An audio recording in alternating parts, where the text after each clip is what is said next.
हरे कृष्ण। आज के कार्यक्रम में आप सभी का हार्दिक स्वागत है। आज हमारे वक्ता हैं श्रीमान अभय गौरांग प्रभु जी।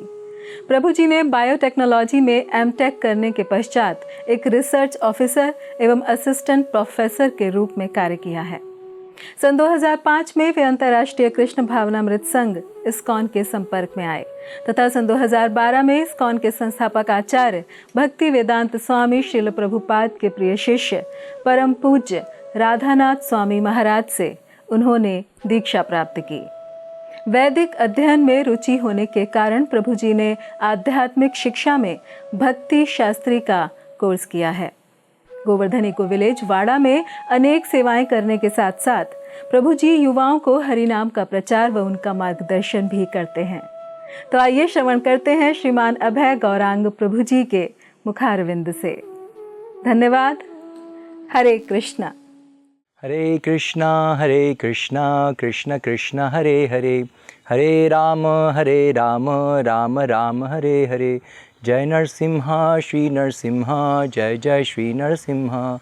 प्रह्लादेशा जय पद्म मुख पद्म भृंगाम। हरे कृष्णा। तो हम प्रह्लाद महाराज की प्रार्थनाओं के ऊपर चर्चा करेंगे। प्रार्थनाएं ये भक्ति का एक अविभाज्य अंग है।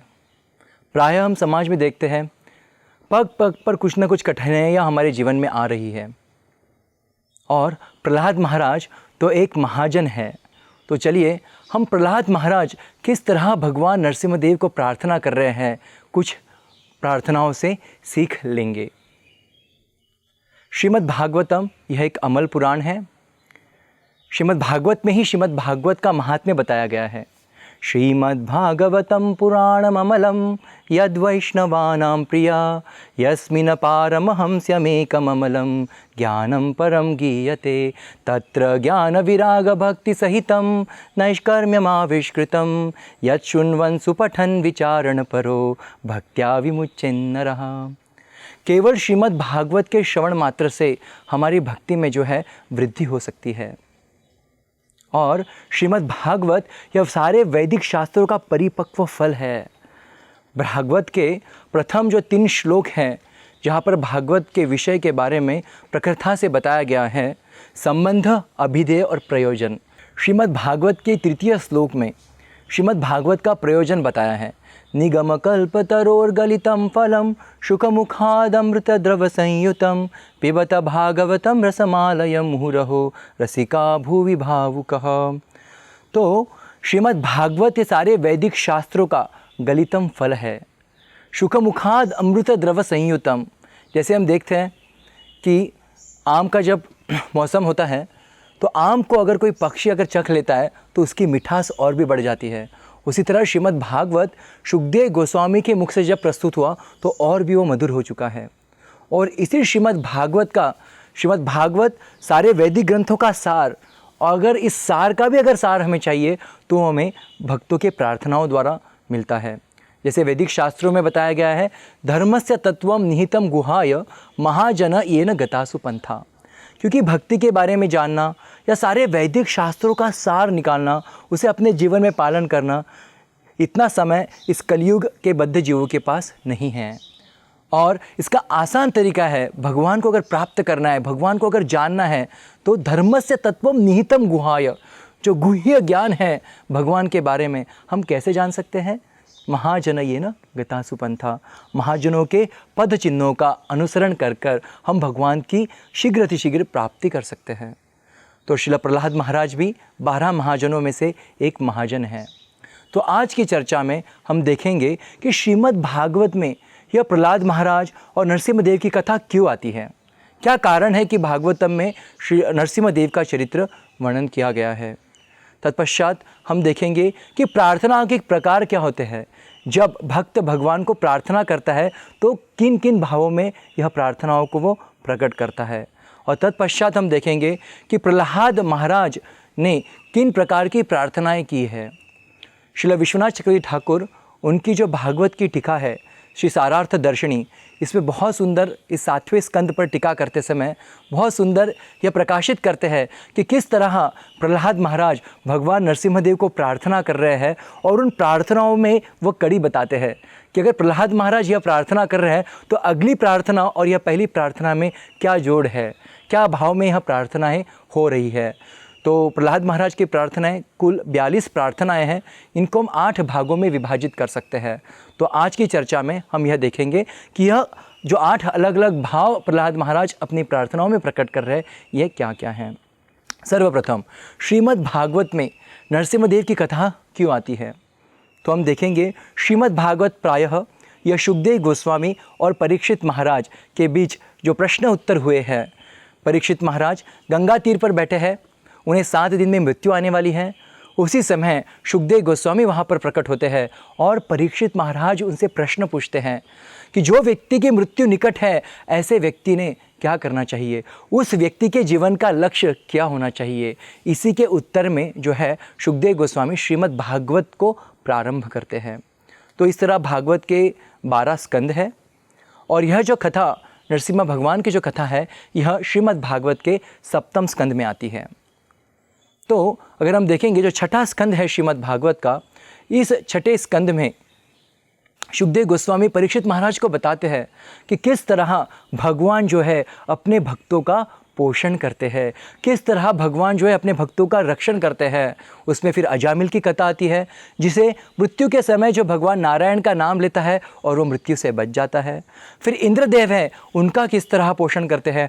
महाराज चित्रकेतु महाराज जो बाद में वृत्रासुर बनते हैं, उनके भक्ति का रक्षण कैसे भगवान करते हैं। यह सुंदर कथा भागवत के 6ठे स्कंद में आती है। यह सब कथा सुनने के बाद परीक्षित महाराज के हृदय में प्रश्न आता है कि भगवान में कुछ विषमता है। जब भगवान गीता में कहते हैं परित्राणाय साधूनाम विनाशाय च दुष्कृताम, कि मैं साधुओं का रक्षण करता हूँ और दुष्टों का नाश करता हूँ, तो क्या यह भगवान की विषमता है? क्या भगवान भेदभाव करते हैं? क्या भगवान समभाव नहीं रखते? ये तो भगवान के भक्तों का प्रायः गुण है। पंडितः समदर्शिना, वे तो सभी को समान रूप से देखते हैं। अगर भगवान के भक्त ऐसे हैं तो क्या भगवान में समभाव नहीं है? क्या भगवान में विषमता है? तो यही प्रश्न जो है श्रीमद् भागवत के 7वें स्कंद के प्रारंभ में परीक्षित महाराज शुकदेव गोस्वामी को पूछते हैं। बहुत ही सुंदर इसका उत्तर देते हुए शुकदेव गोस्वामी इस कथा को प्रारंभ करते हैं, जो प्रहलाद महाराज और नरसिम्हदेव के बीच का जो आदान प्रदान है। तो शुकदेव गोस्वामी बहुत ही सुंदर श्लोक बोलते हैं। साधु पृष्ठम महाराजा हरिश्चरितम अद्भुतम यद भागवत माहात्म्यम भगवत भक्तिवर्धनम। साधु पृष्ठम महाराज, हे परीक्षित महाराज, साधु साधु। बहुत अच्छा आपका प्रश्न है और यह जानना चाहिए कि भगवान हरिश्चरितम अद्भुतम, हरि का जो चरित्र है वह अद्भुत है और इस अद्भुत चरित्र को मैं आपको अभी प्रस्तुत करूँगा। और इसको सुनने से क्या होगा? यद भागवत महात्म्यम, जब यह भागवत को हम सुनते हैं तो श्रीमद् भागवत है क्या? श्रीमद् भागवत के 3 ही विषय हैं, भक्त, भगवान और भक्ति। यद भागवत महात्म्यम, जब इस भागवत को हम सुनते हैं, भगवत भक्ति वर्धनम। हे परीक्षित महाराज, जिस प्रयोजन से आप यह भागवत सुन रहे हो, भगवान के प्रति अपने प्रेम को उत्पन्न करने के लिए, भगवत भक्ति वर्धनम, यह जो मैं कथा आपको बताऊंगा, इससे आपकी भक्ति का और वर्धन होगा। इसमें और एक सीख हम सीख सकते हैं कि जब परीक्षित महाराज को शुकदेव गोस्वामी उनके प्रश्न का उत्तर दे रहे हैं, तो वे भी पूर्व आचार्यों को वहाँ पर उल्लेख कर रहे हैं। वे बोलते इसी तरह का प्रश्न युधिष्ठिर महाराज ने भी श्री नारद मुनि से पूछा था और उसी के उत्तर में श्री नारद मुनि ने युधिष्ठिर महाराज को यह भक्त प्रहलाद और नरसिम्हदेव की कथा सुनाई थी। तो यह बहुत ही सुंदर भगवान की लीला है। आज हमारे प्रमुख चर्चा का विषय होगा प्रहलाद महाराज की प्रार्थनाएं, पर उनको प्रारंभ करने पूर्व हम संक्षिप्त में देखेंगे। प्रहलाद महाराज की जो प्रार्थनाएं हैं ये 7वें स्कंद के 9वें अध्याय में आती है। पर प्रहलाद महाराज को जब भगवान नरसिम्हदेव दर्शन देते हैं और हिरण्यकशिपु का वध करते हैं उसके पूर्व 8 अध्याय आते हैं। तो संक्षिप्त में मैं उनका वर्णन करूंगा। वैसे तो भगवान की लीलाएं अनंत है, एक एक श्लोक पर कई घंटों बोला जा सकता है, मेरी उतनी योग्यता भी नहीं है, पर संक्षिप्त में हम प्रयास करेंगे कि नरसिंह भगवान प्रकट होने के पूर्व क्या क्या हुआ। तो जैसे ही हिरण्यकशिपु जो है ब्रह्मा जी से वर प्राप्त करता है कि अमरत्व का वर प्राप्त करता है कि मुझे कोई भी मार नहीं सकेगा, वो अनेक ऐसे वर प्राप्त करता है, ना कोई मुझे दिन में, ना कोई रात में, ना कोई पशु, ना कोई मनुष्य, ना किसी अस्त्र से, ना किसी शस्त्र से, ना घर के अंदर, ना घर के बाहर। यह कठोर तपस्या करने के बाद यह जो वरदान है ब्रह्मा जी से प्राप्त कर लेता है। पर जब हिरण्यकशिपु अपनी तपस्या कर रहे होते हैं तो हिरण्यकशिपु की जो धर्मपत्नी हैं कयाधु, उनके गर्भ में एक शिशु रहता है। उस शिशु का वध करने के लिए सभी देवी देवता इंद्र इत्यादि प्रयास करते हैं। उसी समय नारद मुनि वहाँ पर आकर कयाधु की रक्षा करते हैं और कयाधु को अपने आश्रम ले जाते हैं। अपने आश्रम में वे श्रीमद् भागवत को सुनाते हैं। तो ऐसे बताया है कि कयाधु श्रीमद् भागवत का श्रवण करते हुए कुछ समय के लिए सो गए थे, पर प्रहलाद महाराज अपने माता के गर्भ में ही श्रीमद् भागवत को पूरी तरह सुन लिए थे। यहाँ पर अभी हिरण्यकशिपु अपनी तपस्या कर आ गए हैं, उनकी तपस्या का फल उन्हें मिल गया है। और जैसे ही हिरण्यकशिपु की तपस्या सफल हो जाती है, वे पूरे सृष्टि के स्वामी खुद को समझने लगते हैं। इंद्रादि लोग सभी को जीत कर खुद को राजा घोषित करते हैं। और यहाँ पर हम देखते हैं कि प्रहलाद महाराज छोटे बालक जिन्होंने माता के गर्भ में ही श्रीमद् भागवत को सुना है, तो हिरण्यकशिपु अपने बच्चे को शिक्षा देने के लिए षंड अमर्क नामक 2 शिक्षकों को वहाँ पर रखते हैं। षंड और अमर्क उन्हें बहुत कुछ भौतिक ज्ञान देने का प्रयास करते हैं, पर प्रहलाद महाराज जिनका हृदय पहले से ही भक्ति से ओतप्रोत है, वह ज्ञान को स्वीकार नहीं करते। जब ही हिरण्यकशिपु प्रहलाद महाराज को बुलाते हैं और पूछते हैं कि आपने आज क्या सीखा, तो वे हमेशा बताते हैं कि किस तरह भगवान सर्वश्रेष्ठ है और उनकी शरणागति स्वीकार करना यह सबसे महत्वपूर्ण है। तो हिरण्यकशिपु बहुत क्रोधित हो जाते हैं और बोलते हैं कि इस तरह तुम्हें कौन पढ़ा रहा है, शायद मेरा शत्रु यहाँ पर आया है। प्रहलाद महाराज बोलते हैं, मतिः न कृष्णे परतो स्वतो वा मिथो पिपद्येत गृहाव्रतानाम अदांत गोभिर्विशतम विशंतम पुनः पुनश्चर्वितचर्वनानाम। वे अपने पिताजी को बोलते, मतिः न कृष्णे परतो स्वतो वा, हमारी मति कृष्ण में तभी नहीं लगेगी जब तक मैं और मेरा और इस भौतिक संसार में लगे रहेंगे। पुनः पुनश्चर्वितचर्वनानाम, केवल जो चबाई हुई चीज़ है उसको वापस पुनः हम चबा रहे हैं, उससे कोई भी रस नहीं मिलेगा, सही रस तो भगवत नाम में ही मिलेगा। तो इस तरह अनेक वार्तालाप प्रहलाद महाराज और हिरण्यकशिपु के बीच होते हैं। हिरण्यकशिपु बहुत ही क्रोधित हो जाती है। पूरे ब्रह्मांड के स्वामी खुद को बुलाने वाला हिरण्यकशिपु इतना क्रोधित हो जाता है कि अपने पुत्र को बार बार मारने का प्रयास करता है। भागवत में बहुत सुंदर इसका विश्लेषण है, किस तरह प्रहलाद को हाथियों के पैर के नीचे पर्वत से फेंका जाता है, जहरीले सर्पों के बीच दिया जाता है, उसकी बुआ खुद होलिका उसे जलाने का प्रयास करती है। ऐसे अनेक प्रयास करने के बाद भी जब वो प्रहलाद को हानि नहीं पहुंचा पाते, उस समय भागवत में वर्णन आता है कि हिरण्यकशिपु अपने महल में बैठा हुआ है, छोटे प्रहलाद हाथ जोड़कर वहाँ पर खड़े हैं और हिरण्यकशिपु कहता है, हे प्रहलाद, तुम्हें इतनी शक्ति कहाँ से आ रही है, कौन तुम्हारा संरक्षण कर रहा है? तो प्रहलाद महाराज बोलते हैं, हे पिता, जो आपको शक्ति दे रहे हैं वही मुझे शक्ति दे रहे हैं। तो हिरण्यकशिपु बहुत क्रोधित होकर कहते हैं, कहाँ रहता है तुम्हारे भगवान? तो प्रहलाद महाराज छोटे बालक कहते हैं कि भगवान तो हर कण कण में है, केवल उन्हें देखने के लिए दृष्टि होनी चाहिए। चैतन्य चरितामृत में वर्णन आया है, स्थावर जंगम देखे न देखे तार मूर्ति, सर्वत्र है इष्ट देव स्फूर्ति। केवल आँख में प्रेमांजन होना चाहिए, प्रेमांजन छुरित भक्ति विलोचनेन संतः सदैव हृदयेषु विलोकयन्ति यम श्याम सुंदरम चिंत्य गुणस्वरूपम गोविंदमादि पुरुषम तमहम भजामि। ब्रह्म संहिता में ब्रह्मा जी बोलते हैं, भगवान को देखने के लिए आँखों में प्रेमियों का अंजन होना चाहिए, सर्वत्र हम भगवान और भगवान की शक्तियों को देख सकते हैं। उसी समय हिरण्यकशिपु प्रश्न करते हैं, हे प्रहलाद, क्या तुम्हारे पिता इस स्तंभ में हैं? प्रहलाद महाराज बोलते हैं, हाँ, अगर वो हर कण में है तो स्तंभ में भी है। तो हिरण्यकशिपु क्रोधित हो जाते हैं और अपनी गदा से प्रहार कर उस स्तंभ को तोड़ने लगते हैं। और जैसे उस स्तंभ को तोड़ते हैं, उसमें से भगवान नरसिम्हदेव प्रकट होते हैं। जय श्री नरसिम्हा भगवान की जय। तो इस तरह भगवान नरसिम्हदेव प्रकट होते हैं। इसका भी और एक विस्तृत वर्णन है कि किस तरह हिरण्यकश्यपु और भगवान नरसिम्हदेव में बहुत समय तक युद्ध होता है। यहाँ पर प्रभुपाद जी वर्णन करते हैं कि किस तरह भगवान नरसिम्हदेव एक क्षण में ही हिरण्यकश्यपु का वध कर सकते हैं, फिर भी वहाँ पर एक वीर्य रस का आस्वादन कर रहे हैं और कुछ समय के लिए वे हिरण्यकश्यपु के साथ युद्ध करते हैं। और जो भी वरदान हिरण्यकश्यपु ने मांगे थे कि ना दिन में, ना रात में, ना घर में, ना बाहर, ना अस्त्र से, ना शस्त्र से, सारे वरदानों को रखते हुए भगवान नरसिम्हदेव उस हिरण्यकश्यपु को अपनी गोद में रखकर अपने नख कमल से उसको काट देते हैं और उसकी जो अंतरसज है उसकी माला पहन लेते हैं। तो यह है श्रीमद् भागवत के प्रथम 8 अध्याय।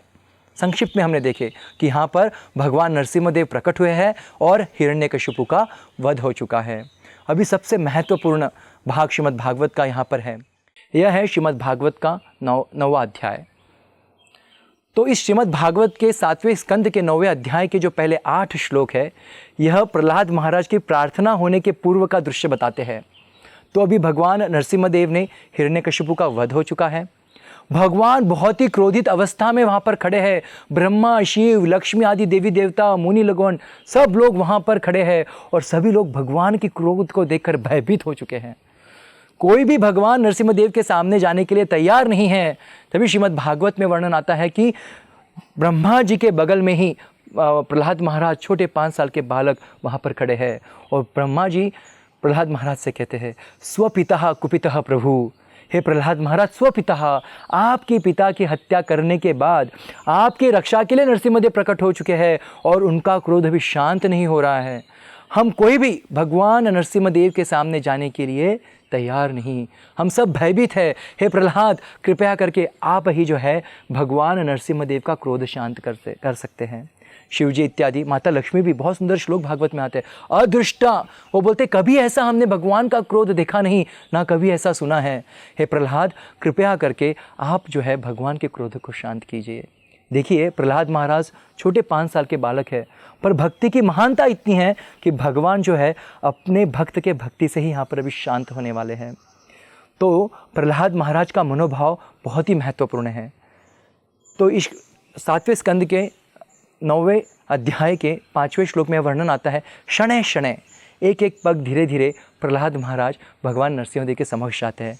आप विचार कीजिए कितना भयानक दृश्य होगा कि नरसिम्हदेव का वर्णन आया है कि उनके नख कमल है, उनके बड़े बड़े दांत हैं, आंख सूर्य की तरह लाल हो चुकी है, गर्दन में पूरी तरह खून लगा चुका है और हिरण्यकश्यपु के अंतड़ियों को उन्होंने अपने गले में डाल के रखा है। ऐसे उग्र रूप में भगवान श्री नरसिम्हदेव वहाँ पर है। जैसे ही प्रहलाद महाराज भगवान नरसिम्हदेव के सामने आते हैं तो बहुत ही सुंदर श्रीमद् भागवत में इसका वर्णन है। स्वपाद मूलम पतितं तमर्भकं विलोक्य देवं कृपया परिप्लुता।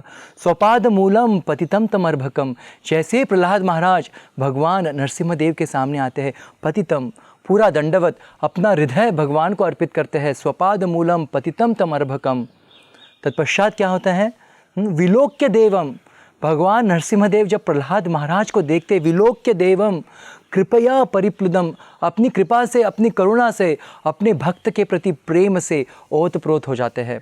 सामान्यतः हम देखते हैं कि जब किसी भगवान भक्त को भगवान की अनुभूति होती है या भगवान के दर्शन होते हैं तो वो प्रेम से गदगद हो जाते हैं, प्रेम से परिप्लुत हो जाते हैं। पर यहाँ पर श्रीमद् भागवत में वर्णन है विलोक्य देवम, जब नरसिम्हदेव प्रहलाद महाराज को देखते हैं, अपने उस भक्त के प्रेम को देखते हैं कि इस भक्त ने उसके जीवन में इतनी पीड़ाएं, इतने दुख के सामने वो गया, पर कभी भी उसने मेरा स्मरण जो है नहीं छोड़ा, सदैव मेरा स्मरण करता रहा। और ऐसे भक्त के प्रेम को देखकर भगवान परिप्लुत हो रहे हैं। तत्पश्चात जैसे ही प्रहलाद महाराज भगवान नरसिम्हदेव के सामने आते हैं और अपनी प्रेम से गदगद वाचा से, प्रेम गदगदया वाचा सुसमाहित, यह शब्द भागवत में वर्णन आया है, अपने सुंदर ऐसे शब्दों में भगवान की प्रार्थनाओं को प्रारंभ करते हैं। और प्रार्थना प्रारंभ करने के पूर्व उनका हृदय जो है पूरी तरह प्रेम से ओतप्रोत हो चुका है। तो प्रहलाद महाराज की प्रार्थना देखने के पूर्व हम देखेंगे कि सामान्यतः 3 प्रकार की जो प्रार्थनाएं भक्त भगवान के सामने व्यक्त करते हैं। तो आचार्य बताते हैं प्रार्थनाएं 3 प्रकार की हो सकती है। पहला प्रकार है संप्रार्थनात्मिका, दूसरा है दैन्य बोधिका और तीसरा है लालसामयी।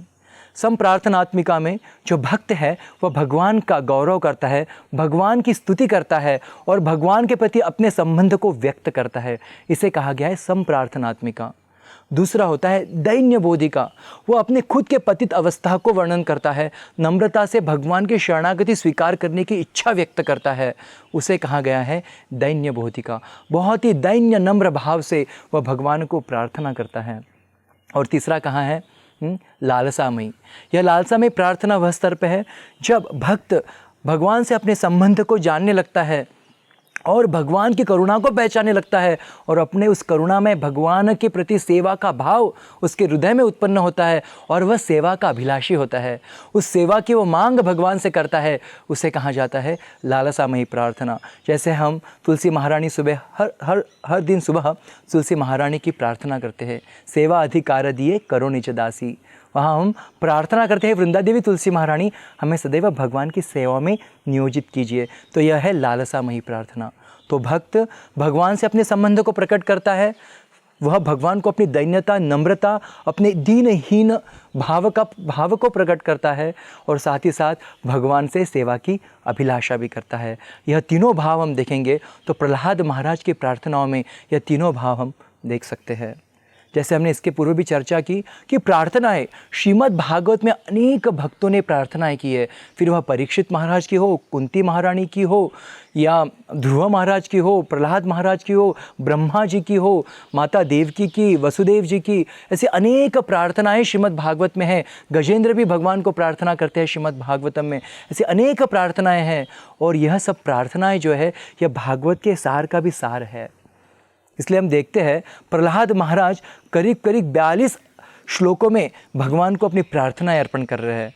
और जैसे हमने देखा अभी कि यह 3 प्रकार की प्रार्थनाएं हैं, संप्रार्थनात्मिका, दैन्य बोधिका और लालसामयी। तो जब हम विस्तृत में इन प्रार्थनाओं को चर्चा करेंगे तो आप देख सकते हैं किस तरह यही सब भाव प्रहलाद महाराज प्रकट कर रहे हैं। तो 7वें स्कंद के 9वें अध्याय के 8वां श्लोक, यह प्रथम प्रार्थना प्रहलाद महाराज प्रारंभ करते हैं। तो 8वें श्लोक से लेकर 12वें श्लोक तक प्रहलाद महाराज अपनी नम्रता को व्यक्त कर रहे हैं कि भगवान, किस तरह मैं उग्र जाति में जन्म लिया हूँ और मेरे पास कोई भी योग्यता नहीं है। आप तो ब्रह्मादि देव अनंत काल से सतोगुण में हैं, वह आपकी प्रार्थनाएं कर रहे हैं, आपका गौरव कर रहे हैं। वो अगर आपको संतुष्ट नहीं कर पाए तो मुझ जैसा बालक क्या संतुष्ट करेगा? हे भगवान, आप तो केवल भक्ति से ही संतुष्ट किए जा सकते हो और भक्त तो कोई भी हो सकता है। एक चांडाल व्यक्ति भी भक्त हो सकता है अगर वो काया मनसा वाचा आपकी भक्ति करे। तो ऐसी अपनी नम्रता को व्यक्त करते हुए वे कहते हैं कि भगवान, मेरी कोई योग्यता नहीं है आपको प्रार्थना करने की। पर वे जो 12वां श्लोक है वो बोलते हैं, भगवान फिर भी मैं अपनी नम्रता को त्याग कर मैं आपका गौरव करना चाहता हूँ, क्योंकि आपका गौरव करने से मेरा ही कल्याण होने वाला है। तो ऐसी बहुत सुंदर प्रार्थनाएं हम आगे आने वाली चर्चा सत्र में इनको विश्लेषण कर देखेंगे। तो 8 से 12 के बीच में जो है प्रहलाद महाराज नम्रता को व्यक्त करते हैं, अपने मनोभाव को व्यक्त करते हैं और श्लोक क्रमांक 13 और 14 में वे प्रार्थना करते हैं जो सेवा ब्रह्मा जी ने उनको दी है, क्या? भगवान का क्रोध शांत करना है। तो 12वें और 13वें श्लोक में वे नरसिम्हदेव से प्रार्थना करते हैं, हे नरसिम्हदेव, कृपया करके आपका क्रोध त्याग दीजिए। हिरण्यकशिपु का भी वध हो चुका है और सर्प और वृश्चिक की हत्या होने के बाद साधु भी आनंदित होते हैं, तो अभी कुछ भी क्रोध करने का कारण नहीं है। पूरे संसार में, पूरे सृष्टि में आनंद का वातावरण है। कृपया करके आपका क्रोध आप त्याग कर दीजिए। 15 से 22 श्लोक में प्रहलाद महाराज भगवान नरसिम्हदेव से शरणागति की प्रार्थना करते हैं। हे भगवान नरसिम्हदेव, मैं बहुत पतित हूँ, कृपया करके मुझे आपकी शरण स्वीकार कीजिए। वे बताते हैं, नरसिम्हदेव को प्रार्थना करते हैं, तब दास्योगम, मुझे आपका दास बनाइए। मैं आपके भक्तों के संग में रहकर आपकी कथा को सुनना चाहता हूँ। केवल आपके भक्तों के संग से जो ही है भक्ति प्राप्त हो सकती है, आपकी शरणागति प्राप्त हो सकती है। फिर 23 से लेकर 25 श्लोक तक भगवान की कृपा याचना करते हैं। 26 से लेकर 29 तक भगवान को आशीर्वाद प्राप्त करने के लिए प्रार्थना करते हैं और 30 से 38 श्लोक तक भगवान किस तरह ही सृष्टि की रचना करते हैं। देखिए, बहुत महत्वपूर्ण है। जैसे हमने देखा संप्रार्थनात्मिका कि भगवान से मेरा क्या संबंध है, भगवान का गौरव करते हैं कि किस तरह है भगवान, आप ही पूरे सृष्टि के रचयिता है और हम इस संसार चक्र में पीसे जा रहे हैं। कृपया करके आप हमें इस भौतिक संसार से आपकी कृपा प्राप्त कराकर हमें आपके धाम ले जाइए। और श्लोक क्रमांक 39 से 45 तक प्रहलाद महाराज यह प्रार्थना करते हैं कि हे भगवान, मैं तो आपकी कथा सुनकर मैं आपको प्राप्त कर सकता हूँ, पर अपनी नम्रता को और अपनी करुणा को यहाँ पर प्रकट कर रहे हैं कि जो बद्ध जीव हैं वे आपको पूरी तरह भूल चुके हैं और इस माया सुख में लगे हैं। मैं उनके लिए भी प्रार्थना करना चाहता हूँ। और जो प्रहलाद महाराज अपनी प्रार्थनाएं जहाँ पर समाप्त करते हैं वो बहुत ही सुंदर, जो बोलते हैं ना सार, वे श्लोक क्रमांक 42 से 45 तक बताते हैं कि किस तरह भगवान की जो भक्ति है वह सर्वश्रेष्ठ है। दान, कर्म, तप इत्यादि से शायद हम कुछ आध्यात्मिक प्रगति कर ले, पर जो परिपूर्णता आध्यात्मिक जीवन की है वह केवल भगवान की प्रेममयी सेवा ही है। इस भाव को प्रहलाद महाराज व्यक्त करते हैं और यहीं पर अपनी प्रार्थनाओं को समाप्त करते हैं। तो आज हमने चर्चा की कैसे श्रीमद् भागवत ये सारे वैदिक ग्रंथों का सार है और जो प्रार्थना है वो इस सार का भी सार है। और प्रहलाद महाराज जो कि एक महाजन हैं, उनकी प्रार्थनाओं को हम चर्चा करने वाले हैं। तो श्रीमद् भागवत में नरसिंहदेव की कथा क्यों आती है, इसके लिए हमने चर्चा की। तत्पश्चात किस तरह भगवान नरसिंहदेव प्रकट होकर हिरण्यकशिपु का वध करते हैं और जैसे ही हिरण्यकशिपु का वध हो जाता है तो सारे देवी देवताएं भगवान नरसिंहदेव का क्रोध देखकर भयभीत हो जाते हैं। और तभी ब्रह्मा जी प्रहलाद महाराज को प्रार्थना करते हैं, हे प्रहलाद, कृपया कर आप नरसिंहदेव का क्रोध शांत कीजिए। भक्त प्रहलाद धीरे धीरे भगवान नरसिंह की ओर जाकर दंडवत प्रणाम कर भक्ति से ओतप्रोत अपनी प्रेम गदगदया वाचा अश्रुपूर्ण नेत्र से और गदगद वाणी से जो है भगवान नरसिंहदेव को प्रार्थनाएं अर्पण करते हैं। हमने यह भी देखा कि प्रार्थनाएं 3 प्रकार की है, संप्रार्थनात्मिका, दैन्यबोधिका और लालसामयी। इन तीनों भावों को प्रहलाद महाराज अपनी प्रार्थनाओं में प्रकट करने वाले हैं। तो आइए आने वाले आगे की चर्चा सत्रों में इन प्रार्थनाओं को और विशेष रूप से विश्लेषण कर देखेंगे। आप सभी का बहुत बहुत धन्यवाद। हरे कृष्णा। ऐसे ही और भक्तिमय कार्यक्रमों के लिए देखिए हरे कृष्णा टेलीविजन। इसे प्राप्त करने के लिए आप अपने केबल अथवा DTH ऑपरेटर से संपर्क करें तथा और अधिक जानकारी के लिए आज ही डायल करें 8767 845 845।